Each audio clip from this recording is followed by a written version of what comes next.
lii ba kañ lii. lii ba kañ def nañ ñu ko ñu yaakaar ni jeex na ñu defaat ñu ko tey. lii woo ñëpp ba mu des loolu tey ay waxtu. lii du fi am. lii du yoon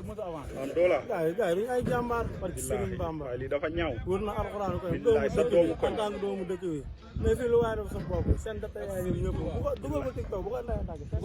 bu ko tàgg drapeau Malika bu ko tàgg lii ba kañ lii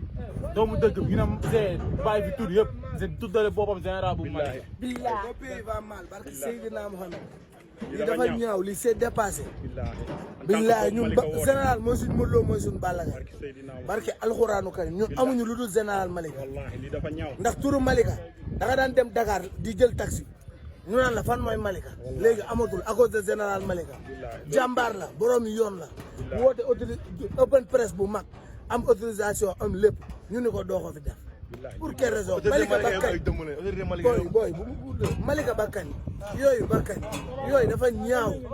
barke Seydina Mohamed moo pays va mal li neexul si xol barke Seydina Mohamed mënoon nay sàcc mbaa muy fen mbaa muy dogaale maire fajar mais dofuñu ko booy liggéey leen xam daan doole booy bëgguñu alalu jàmm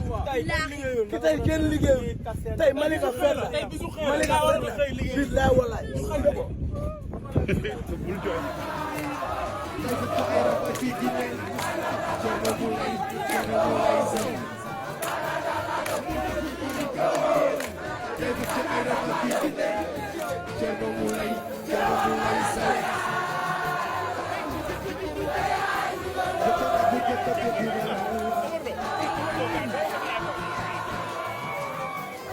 What